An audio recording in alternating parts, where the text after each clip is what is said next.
Abasalaja máa sọ fún yín pé òyìn wọn máa bless yẹn ó sọ tèmi náà. Àbí ọwọ́ àbá ìsìtì ẹ̀ náà ló ń bọ̀ yẹn. Bẹ́ẹ̀ni tí mo ní sọ pé èmi ń bless yẹn lórí Agbala Gabriel náà.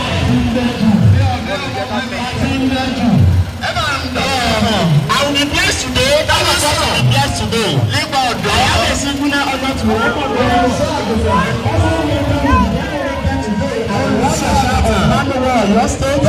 the person of Pastor Gabriel Agbala Agbala Gabriel. Oh my God. We are too full. We are very much. We are 100 much. You are welcome. You are 15 much. You are 1 million much. You are welcome, sir. Agbala Gabriel.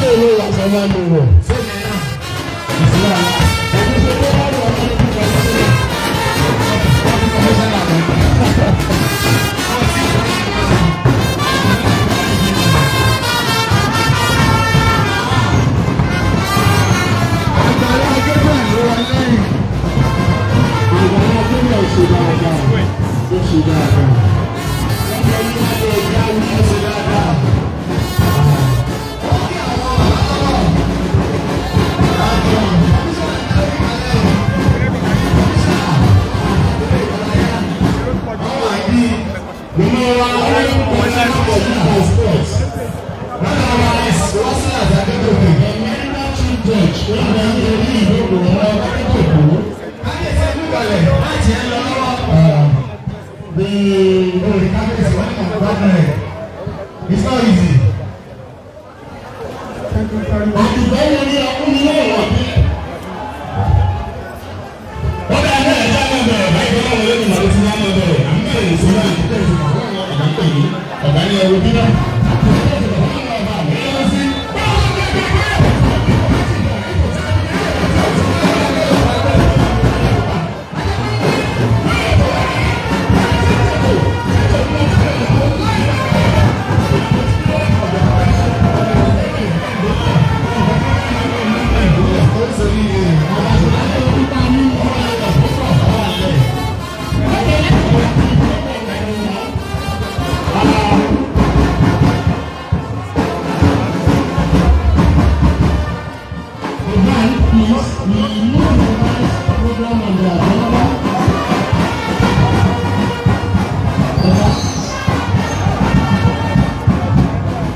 As we are watching the final match between Oyo and Lagos, we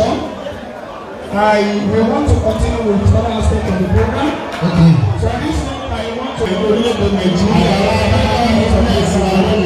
Thank you very much. I want to invite the state commander to present his welcome address. The state commander, sir. When the commander is talking, no talking must stay. Gbàgbà tí o lè. Gbàgbà tí o lè. Kúrú. Ayé o lè. From here now. From here now. Ewuraku. Maluku. From here now. Okay?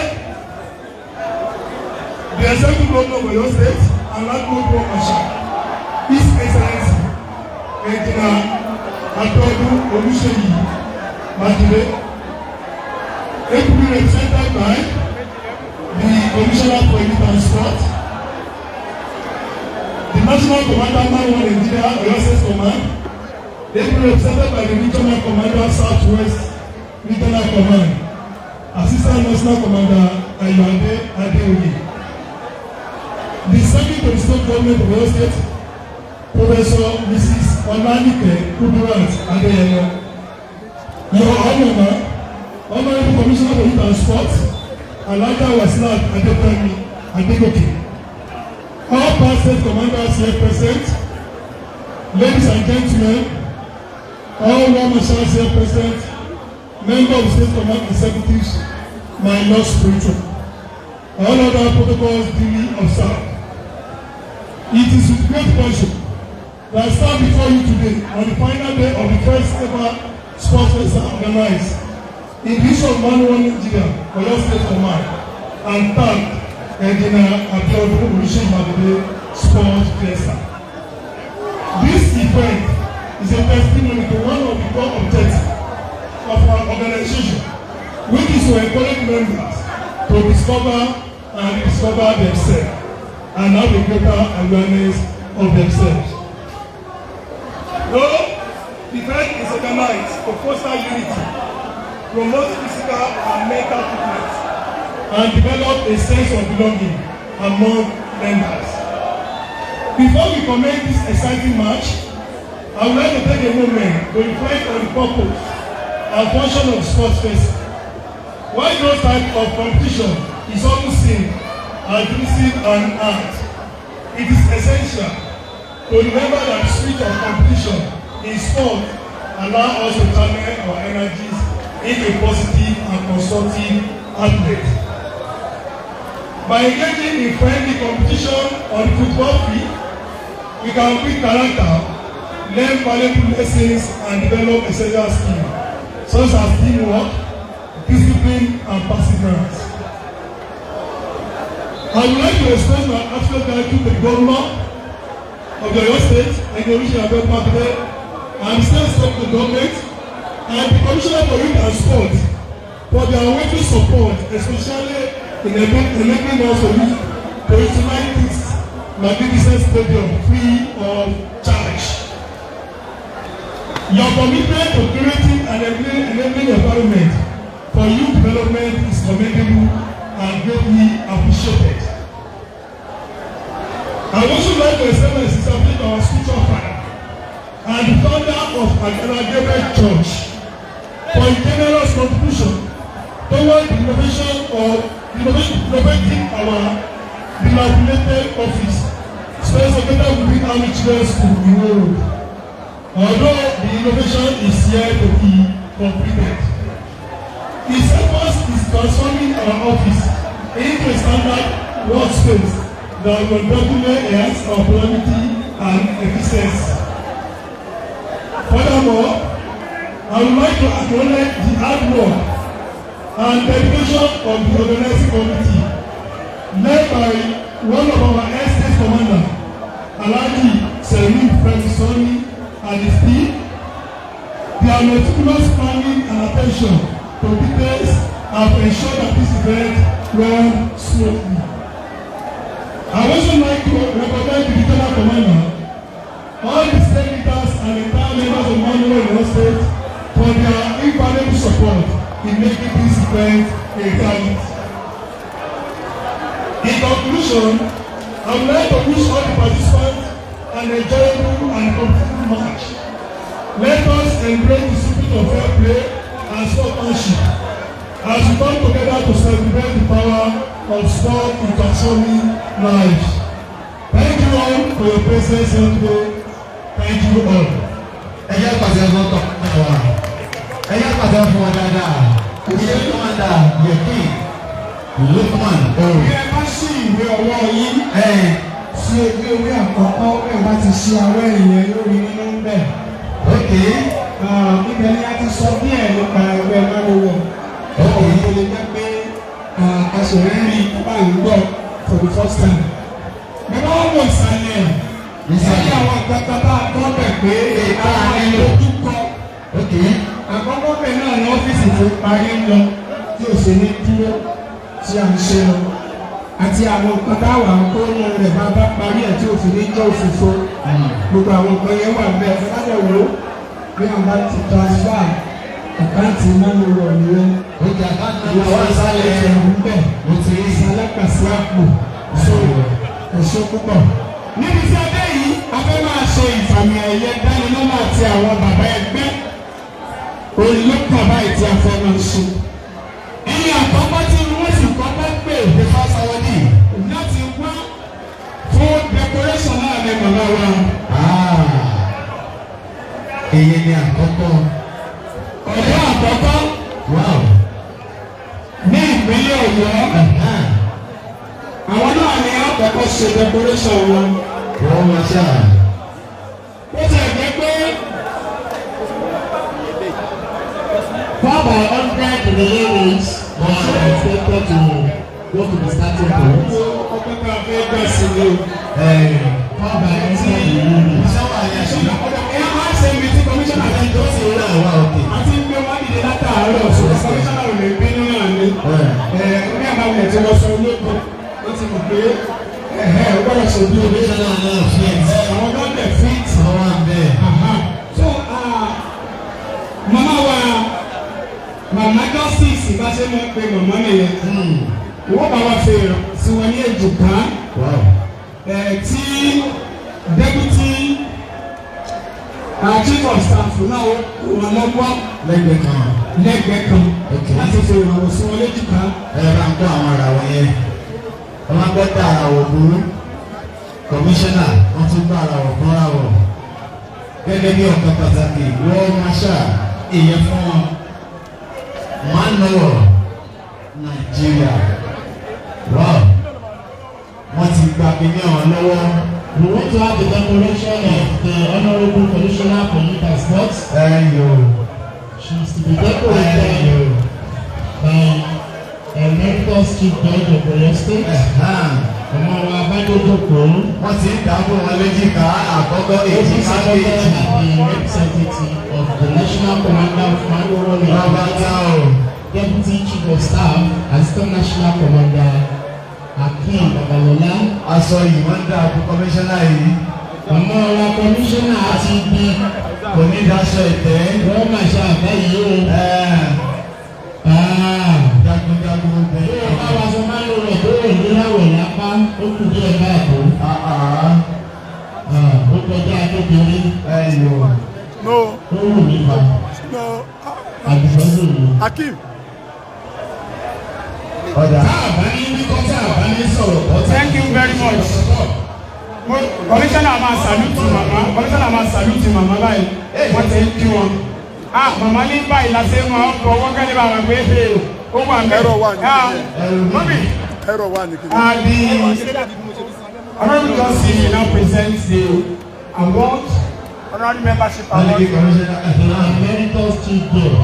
Ẹ bá fọ́ máìkì ẹ̀wọ̀n máa máa sọ̀rọ̀.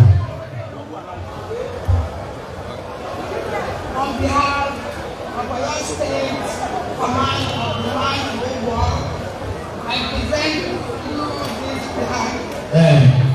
Honorable Wasila Adegoke, the Commissioner for Works Youth and Sports.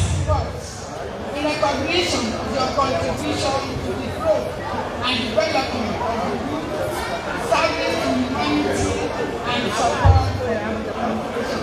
Congratulations, more grace to your elbow. God bless you. Kọmíṣánná kan bẹ́ẹ̀rí dànù. Wọ́n ti ní ọmọ ẹ̀wọ̀ lọ́wọ́. Wọ́n máa ṣá. Amen.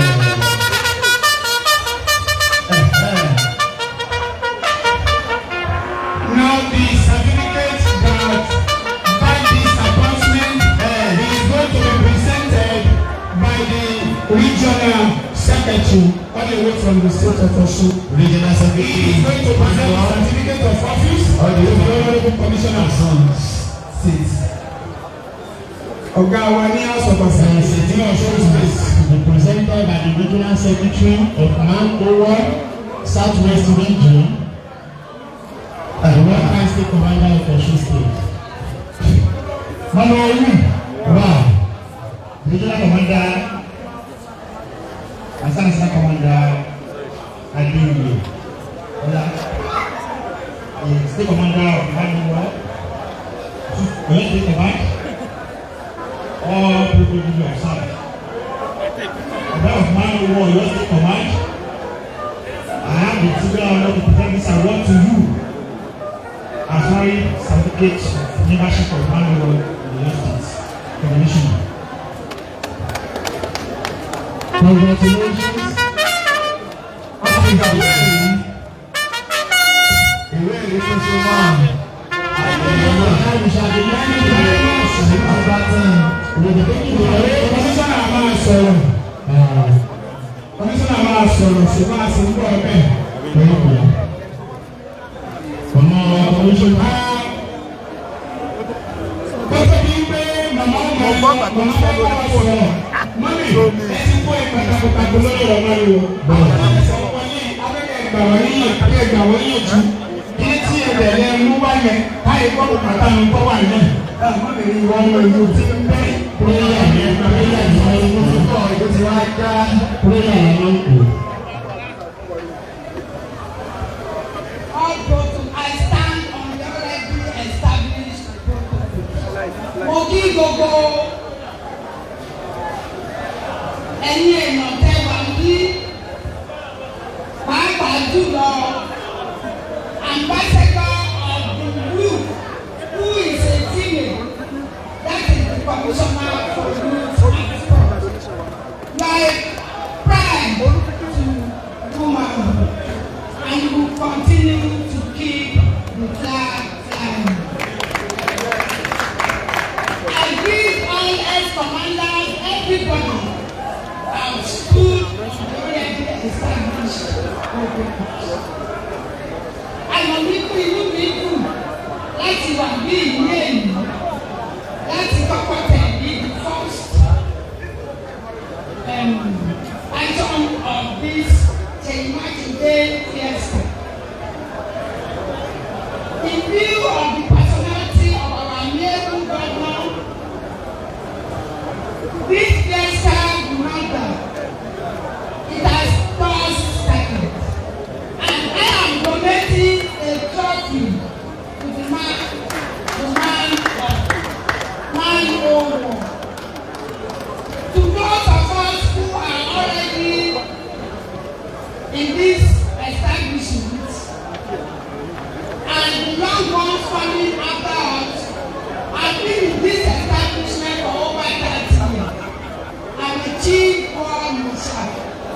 And all these young boys, they are now men and my children. And the people who want to obey God. Sunday!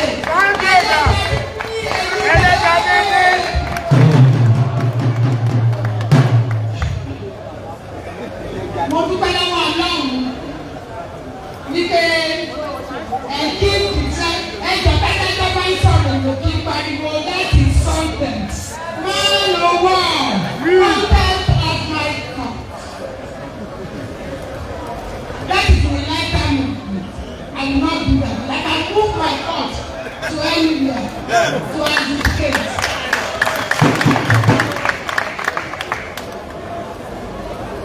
Ẹ kú iṣẹ́ gbogbo yín pátápátá kò ní ẹ̀yìn o lọ́kọ̀ tún ní ṣe o ẹ̀yin youth corpers náà mo kí i ẹ ṣàṣeyọrí o mo ní wọn ní tí ní gbé o ẹ padà tọ́jú àwọn obìnrin lẹ́yìn àtàlàáfíà àìní níbi kankan ní Ọ̀yọ́ State. Mo fẹ́ gbogbo wa tá a wà níbí wípé ká ṣèrànwọ́ fún Man-Owo. Wọn kì í ṣàpé òbí àná I will tell you they are comfortable. Torí gómìnà wa mo wà ní ìjọba ṣe investigation.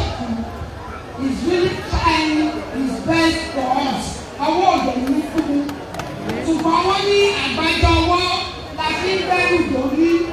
Ẹ jẹ́ kí gbogbo wa ká gbọ́wọ́ sí ìlú náà kó túbọ̀ lọ sókè sí i. Á ju gbogbo wa ṣe o. Ọ̀nà state tó mọ̀ lọ òkè yìí o. Pẹ́sẹ̀tà state ló wá àkọ́kọ́ nínú gbogbo nǹkan. Àmì lọ sẹ́yìn o. God bless you all. I thank you take my leave. I have an appointment to connect. Thank you. God bless you. Ẹ yẹ kẹsẹ̀ fún àwọn ẹ sọ́yẹ̀ ẹ̀ka pé pẹ́sẹ̀tà ni wá. Ní gbogbo ìtàn mọ́tò ní Ọ̀yọ́ state àti ní Nàìjíríà. Ọ̀yọ́ state náà kọ́ ṣe ìdíje ilé bọ́ọ̀lù àti spọ́ọ̀tì. Ṣẹ́yìn bá tó sẹ́ẹ̀tì place. Ẹ wá máa gbọ́ pé a tún pé ìyẹn ẹ̀ka sí torí a lọ ṣe decoration SSG. Ẹ̀ẹ́dẹ̀ wà ń bẹ̀ pẹ̀lú òògùn ọlọ́run àti àjẹmọ́tò fún pé má lè mú òkè wá. Always move the one. Always move the one. Agbala adúpẹ́ lọ́dọ̀ lọ a sì mọ̀ bí òye takú bẹ̀ torí a commission rẹ̀ ní December pẹ̀lú ọ̀fọ̀ lọ. Agbala ọwọ́ rẹ̀ lẹ́yìn bá ti dé dàgbà yọmọ sọ́kà gbogbo ìyàtọ̀ ní ìrẹ̀lẹ̀ gba ẹkú lówó àgbà àsàdúpẹ́ lọ́dọ̀ lọ. òun la máa bless yẹn. Now let me read his proverb.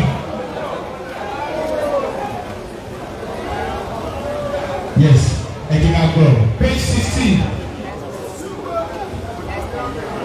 Pastor Gabriel Agbala Gabriel's death was a mystery and had been heavily prophesied long years back before his presence on earth.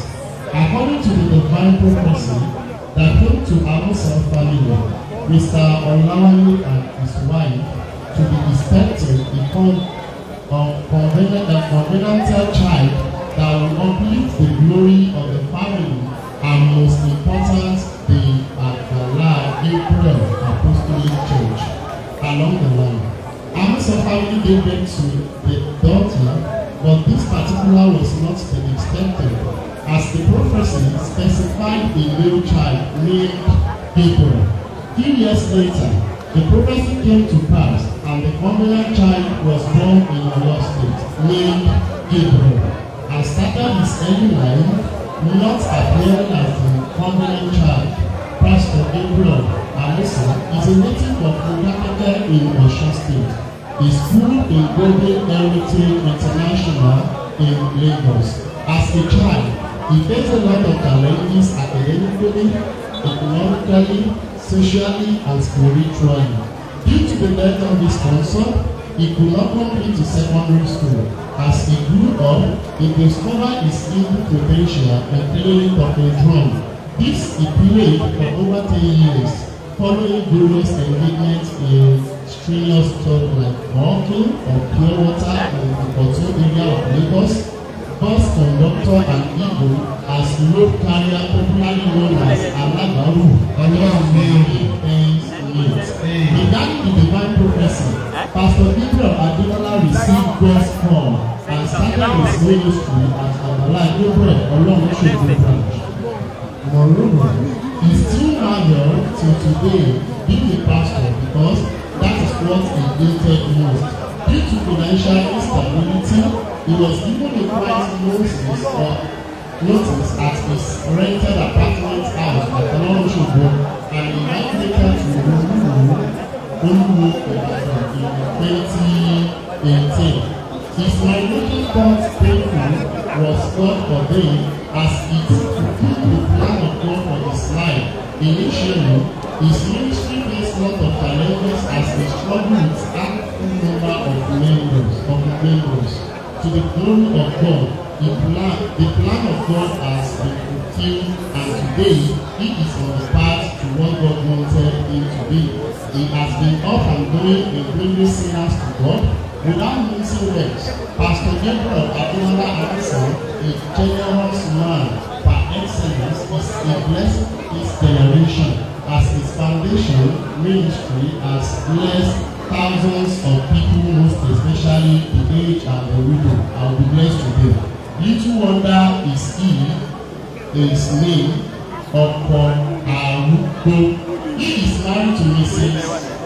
Mary Oluwatobilola, and the union is blessed with beautiful water. Ladies and gentlemen, the state commander, I hereby present Pastor Gabriel Agbala Gabriel to be decorated as Manuel Marshal. Agbala Gabriel. Agbala Gabriel. Gbogbo àwọn ènìyàn tí àwọn èèyàn ti gbàgbé wọn. Agbala Gabriel tó ti sọ wọ́n ní padà. Ẹni tó ṣàìsàn, ẹni tó ti ẹ̀jẹ̀ ní kó dé gbèsè nípa ìrànlọ́wọ́ yára di foundation wọn ti gbé wọn dìde. In fact, this man is a God sent even to this organization. Ẹ bá ń pàṣẹ wọ́n fún wọn. Ọ̀gá wa láti South West. Ẹ wá bá ń fi ìràwọ̀ sí ìjìká Àgbàlá àti kọ̀mándà. Ẹ máa bọ̀ láti wá fi ìràwọ̀ sí ẹ̀ka. Ẹ bá ń decorate wọn pẹ̀lú budget. Wọ́n ní ká wá tó sí wọn lé. Ẹ bá ń decorate wọn pẹ̀lú budget. Ṣé ní ìdókòwò tí a wá ní pẹ̀lú ránkì wọ́n ti dé bẹ̀rẹ̀ yín. Who is also the regional commander Agbala Gabriel. Agbala Gabriel ń ṣe jẹjẹ. Agbala Gabriel nìyẹn. Bẹ́ẹ̀ ò tí ì tẹ́. Ó máa dájú ẹ̀yìn ọ̀sẹ̀ dáadáa. Abẹ́ ẹ̀rọ ọ̀pọ̀. Wọ́n tó. Ẹ bá ń fọwọ́ múra kìíyẹn náà. Ẹ bá ń fọwọ́ múra kìíyẹn fún decoration wọn. Regional commander sá. Ẹnì kan ti sọ fún mi nítorí pé bàbá wa dẹkọréètì lónìí wọ́n láwọn ò ní ṣe burúkú mọ́. Bóyá má ṣe máa. Bóyá má ṣe máa. Your Honor, permit me to stand on the already established protocol. I have a single honor to present this certificate of honorary membership to Pastor Gabriel Agbala Amushi, Chief War Marshal of the State Command of Command 1 Nigeria. Today being 7th day of October 2023. Please Pastor accept my declaration. Adémọ́mí mi ò dàgbà ní Agbala Gabriel. Ọkọ̀ arúgbó náà ní Àgbàlá tẹ́lẹ̀. Gbogbo àwọn arúgbó yóò ṣe ìtàkùsọ state. Àgbàlá tí ń tọ́jú wọn rè. Wọ́n ta wọ́n jí. The representative of the SSG, please. Ẹ bá a gbé àwọn ọ̀gá mi ẹ̀yẹ ẹ bá a gbé fún Pastor Amusan fún iṣẹ́ ìrẹ̀lẹ̀ tí wọ́n ń ṣe ní ìpínlẹ̀ Ọ̀yọ́, ìlú Kristẹndọ́. Gbogbo tẹ́tẹ̀ wọ́n ṣe wọ́n ṣe wá unitẹ̀sì Kristẹn nìkan àti Mùsùlùmí àti Nífà àti Kristẹn òní wọ́n ṣe fún ẹ̀yọ àtàwọn ọ̀dọ́ yìí ní àwọn ọ̀tọ̀ká wa dá.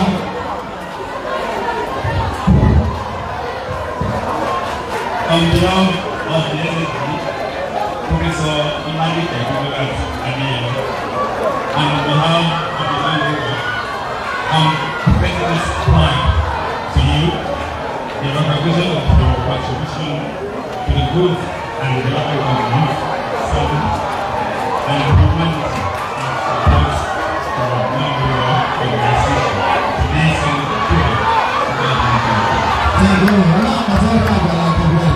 Today, Agbala Gabriel ti gbà mí lọ.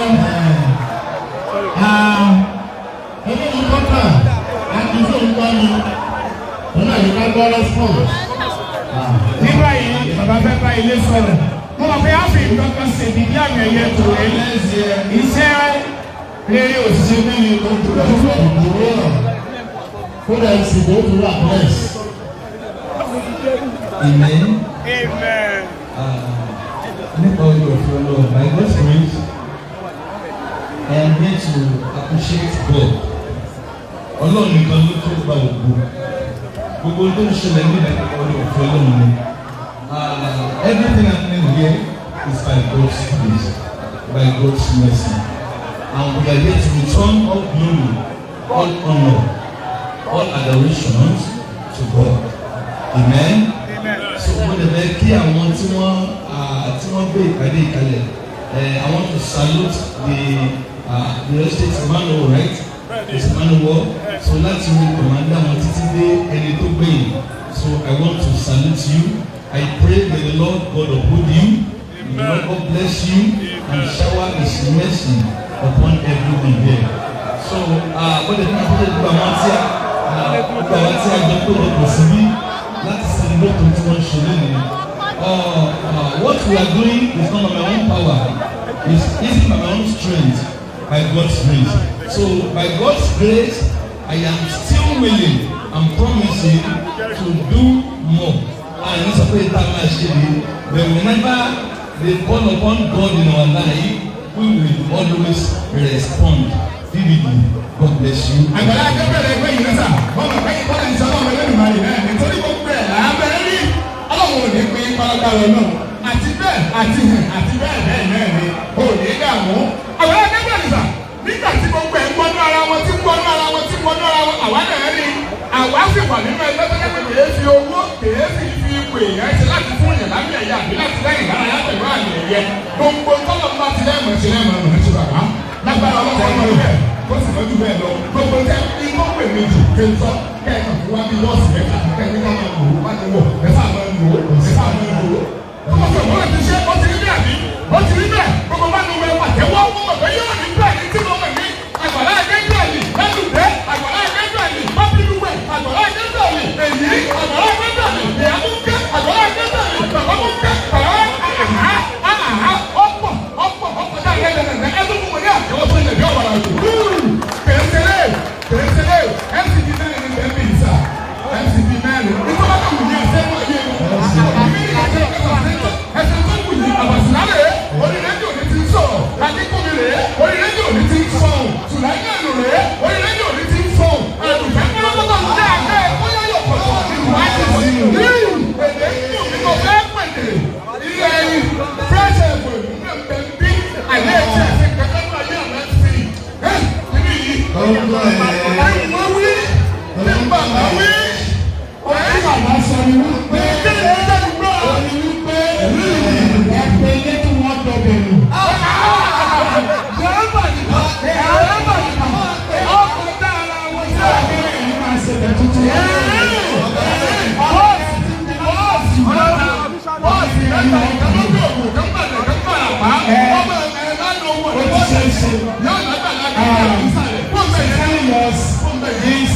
as a top leader for this organization. Wọ́n kẹ́ ti dá gbogbo ìlú padà sí ọ̀dọ̀ náà ẹnìkan tó yẹ láti wá agbègbè náà yóò tún ọ̀nà ìwà lọ́wọ́ orí ọ̀fẹ́ tó ní olùkọ́ bá ti ń pọ̀ àṣọ ilẹ̀ wọ́n yà sọ ó wù mí ká ìwọ́ sọ ìlú ọ̀pọ̀lọpọ̀ tẹ́lẹ̀ lọ́wọ́ ìyẹ́ òkú kí wọ́n tó yẹ láì rò pé ètò ìfàyà tó tún wà wáyé tó ṣe ní ìlànà fún yàtọ̀ gbogbo àwọn ẹ̀mí èsù lẹ́tọ́ bá ti rí wáìtì rẹ̀ kí wọ́n máa ṣe bẹ́ẹ̀ kí wọ́n ní ọ̀pẹ́ ìlú gbó ẹ̀yọ bá a ṣe tó wọ́n lọ́dún. Bí a ṣe po ibi tí ó kù wájú kódà ó ṣe déta ní gbogbo ẹ̀ bàbá ní ẹ̀yìn máa lọ ẹ lọ ṣe bí ẹ̀rọ ọ̀sán bá lẹ̀. God bless you. Amen. Thank you. Ẹ̀yin ẹ̀sìn ayé wọ́n ní ẹ máa sọ ẹ̀mẹ́rù. Thank you very much. Agbala Gabriel ẹlẹ́bí ni ó ti lọ lọ́wọ́ ó ti lọ lọ́wọ́. Bàbá ò ti lọ. Nígbà tí ètò ń lọ lọ́wọ́, mo ní pé kí wọ́n ṣe àfihàn ìpínlẹ̀ àwọn ọlọ́màṣà wa tí wọ́n ti wà nínú ìjókòó yìí. Akínyẹ̀ káàbọ̀ Superintendent Adédèjì Adébíyì, you are welcome sir. Superintendent Adébíyì àwọn náà ni wọ́n jẹ́ ọlọ́màṣà láti mark command. Ẹ̀fẹ̀ ara wọlé àwọn náà ni assistant registrar council affairs Leeds City University nílùú Ìbàdàn bíi Superintendent Adébíyì ọwọ́ yídà ẹ̀jọ̀ ẹ bá fọwọ́ rọ gbogbo àwọn ará ilé ẹ káàbọ̀ sà. The assistant registrar Number one is ẹjọ́ torí ọmọ kó ọ̀bá ti sí lára méjì àmẹ́lù ní ẹjọ́ yìí. Ó ti lórí pápálá ní àwọn ọ̀dọ́gbẹ̀ ilé nù. Àwọn ewúro tó fún wọn já lágbàlá tó ní ìjẹjà lọ tó ní wọ́n sè. àwọn ológun mẹ́rin. Wọ́n ti dá kọmíṣánná àwọn tó máa máa ti wà ní.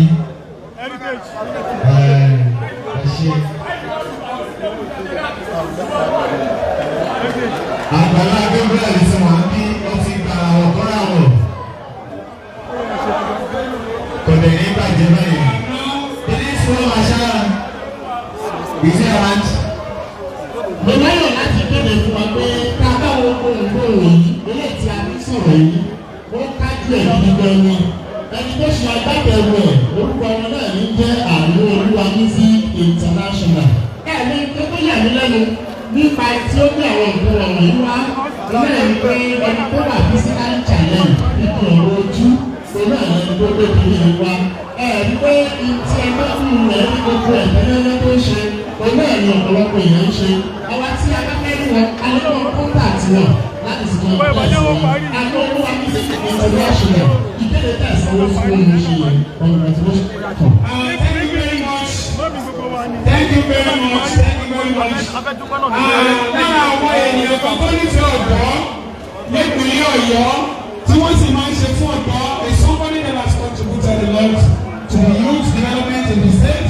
A number of youth. No wonder man who has been easy to present this award to him as Youth Training Award. Join me as I invite.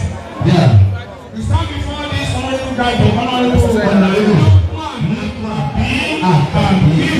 ara àwọn tí a fẹ́ fi àmì rẹ̀ dá lọ́wọ́ náà ni honorable Akeem bàbá wọn bàbá yín àtẹ́wọ́ alákàtà òwò ọkùnrin àwọn owó ní ẹgbẹ́ sí ìròyìn ọkùnrin ẹ̀ tí mo bí ọ̀hún ọ̀hún ìdí ní ọ̀yọ́ ọkùnrin. CEO MD Dr. Luka Travelators Ọ̀gádìyẹ. Now let me invite a pioneer state commander in Oyo State, Principal Commander Bankole, to present this award to Honorable Lukman Agbala the Lukan Travels. Bọ́lá fẹ́ rìnrìn àjò tó ọ̀fẹ́ fún ọmọ alágbèéká contact Lukan.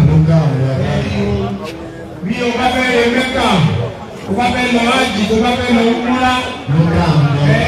Bí o bá ti wò ó sẹ́ fún ọ pé yes, Canada yá, Lukan ti ní bọ́ contact US ọdún náà rẹ ti wà nílẹ̀. Yóò ṣàkàṣe the Lukan. Bàbá ẹ bá wa gbé àmì ẹ̀yẹ yìí fún ọ̀rẹ́ wa, èèyàn wa, ẹ̀gbọ́n wa, ọlọ́dún Lukman wọ́n ṣe dáadáa pẹ̀lú àwọn ọ̀dọ́ wọ́n sì tó sọ pé àwọn tó ṣe kíni àwọn tó ṣe bẹ̀bẹ̀ lónìí.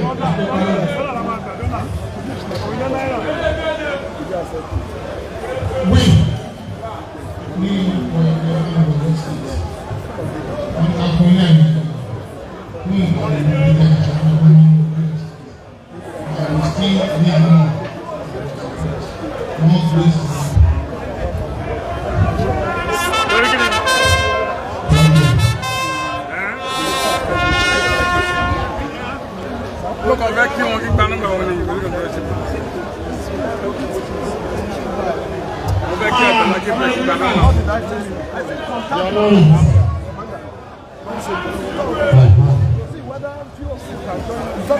back you.